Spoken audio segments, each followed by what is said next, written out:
अपने महल के गुप्त तहखाने में राजा वीरसेन तांत्रिक भैरवानंद से एक भयानक अनुष्ठान करवा रहा था। वह अनुष्ठान था एक चांडाल के रूह का। आखिर वह क्या चाहता था?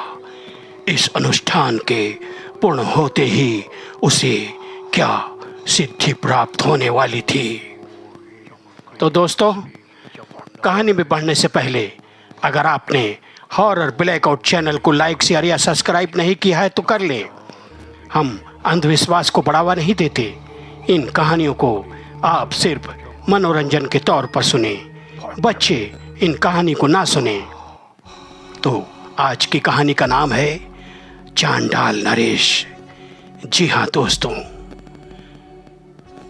एक राज्य ऐसा भी जिसका राजा पथभ्रष्ट होता। वह नहीं चाहता था कि उसे कोई भी युद्ध में स्वयं जाना पड़े। वह चाहता था कि अपने महल के राज सिंहासन पर बैठकर वह हुक्म जारी करे, लोगों को फरमान सुनाए और कोई भी शत्रु उसके राज में कभी भी आक्रमण ना करे। वह कुछ नहीं करता था। सेनापति से कहता, सेनापति, सुना है शत्रु सेना अपने राज की सीमाओं में घुस चुकी है। सेनापति कहता, हाँ महाराज, आप तैयार हो जाएं, हमें युद्ध के लिए निकलना है। तो वह अपनी कायरता छिपाने के लिए कहता, नहीं, आज मैं नहीं जा सकता, मेरे सर में बहुत दर्द है। आप सेना को लेके अतिशीघ्र निकल जाइए, मैं पीछे से आ रहा हूं। तब सेनापति कुछ न कहता, मन ही मन विचार करने लगता, छी छी छी, ऐसे कायर राजा का सेनापति होना बहुत ही लज्जा की बात है। इसके पूर्वज तो ऐसे नहीं थे, पर ये कैसा कायर निकला। तब वीरसेन कहता, आप क्या विचार कर रहे हैं? खुलकर कहिए। नहीं, सेनापति ने कहा, महाराज आप विश्राम करिए, मैं सेना को लेकर जा रहा हूं। कोई क्या कर सकता था? आखिर वह राजा था। अगर कोई उसकी अवहेलना करता तो वह उन पर कोड़े बरसवा देता। लेकिन आखिर कायरता कब तक छिपाई जा सकती थी? एक दिन राजपुरोहित ने कहा, महाराज आपको कुछ सलाह देना चाहता हूं। तब वीरसेन ने कहा, कहिए, आप खुलकर कहिए, आप जो कहना चाहते हैं। आपके पिताश्री हमारे पूर्वजों के सलाहकार हुआ करते थे।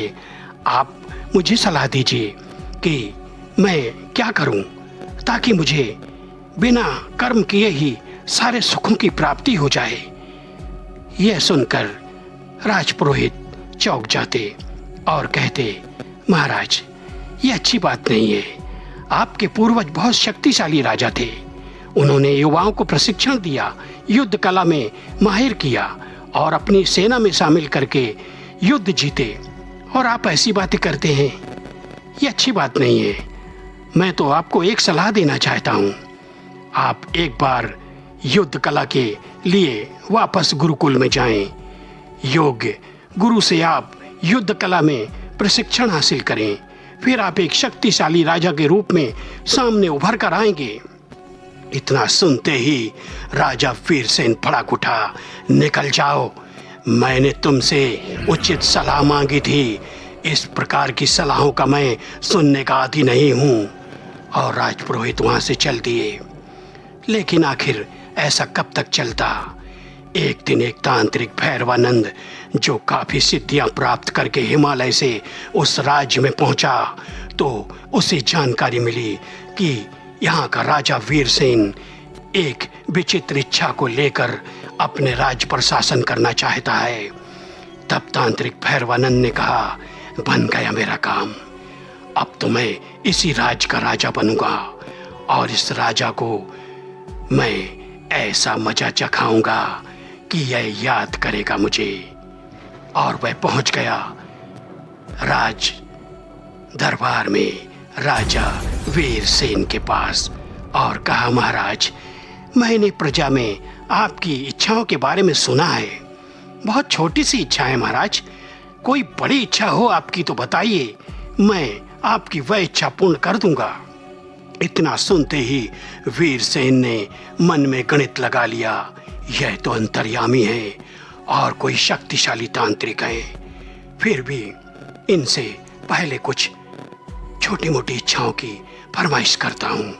तब वीरसेन ने कहा, महाराज, आप मुझे ऐसा शक्तिशाली बना दीजिए कि मैं बिना लड़े ही सारे युद्ध जीत जाऊं और महलों में बैठकर ही फरमान जारी करूं, सब लोग मेरे आगे सर झुकाएं। क्या ऐसा हो सकता है? तांत्रिक भैरवानंद ने कहा, बस इतनी छोटी सी बात हो सकता है, लेकिन इसके लिए आपको एक अनुष्ठान करना होगा। अनुष्ठान? कैसा अनुष्ठान? एक चांडाल की रूह का अनुष्ठान। इतना सुनते ही वीरसेन थर थर कांपने लगा। क्या कहा आपने? चांडाल की रूह? हाँ, एक शक्तिशाली चांडाल की रूह। मैं उसका आह्वान करके आपके शरीर में प्रवेश करा दूंगा, फिर आप एक शक्तिशाली राजा बन जाएंगे। आप जिस युद्ध में जाएंगे, शत्रु आपसे थर थर कांपेंगे। सदा आपकी जीत होगी, आपकी जय जयकार होगी, आपका मान सम्मान बढ़ेगा। बोलो, आप चाहते हैं ऐसा? वीरसेन ने कहा, इससे मुझे कोई हानि तो नहीं होगी? कोई हानि नहीं होगी महाराज, बस आप कल अमावस्या है, आप सारी तैयारी करवा दीजिए आपके महल के किसी गुप्त तहखाने में। दूसरे दिन अमावस्या की रात को महल के गुप्त तहखाने में चांडाल का आह्वान करने के लिए एक अनुष्ठान जारी हो गया। आहुतियों पे आहुतियां भैरवानंद देता रहा। राजा वीरसेन सामने बैठे हुए यह सब दृश्य देखकर थर थर कांपने लगा और वह सोच रहा था, कहीं कोई गड़बड़ ना हो जाए।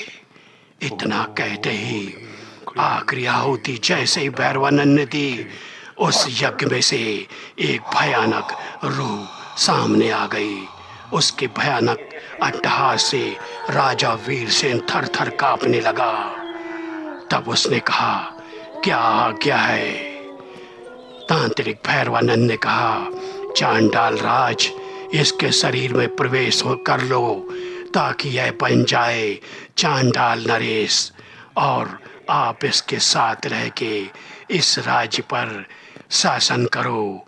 मैं आपके साथ हूँ। मैंने आपको जो वचन दिया था आज पूरा कर दिया, ठीक है ना चांडाल राज? चांडाल की रूह ने कहा, ठीक है, अब मैं इसके शरीर में प्रवेश करता हूँ। इतना कहते ही राजा वीरसेन एक विकराल रूप में आ गया और उसके बाद वह अपनी स्मृतियां खो चुका था। वह भूल चुका था कि वह कभी इस राज्य का राजा था। वह उस राज्य पर शासन करने लगा। भैरवानंद उसे जो भी निर्देश देता, चांडाल नरेश उसे पूरा करता।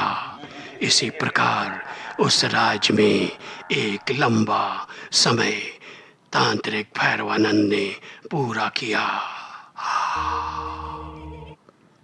तो कहते हैं ना दोस्तों, लालच बुरी बला, लालचियों का अंत ऐसा ही होता है। किसी ने सच ही कहा है, अजगर करे न चाकरी, पंछी करे न काम, दास मनु का कह गए सबके दाता राम।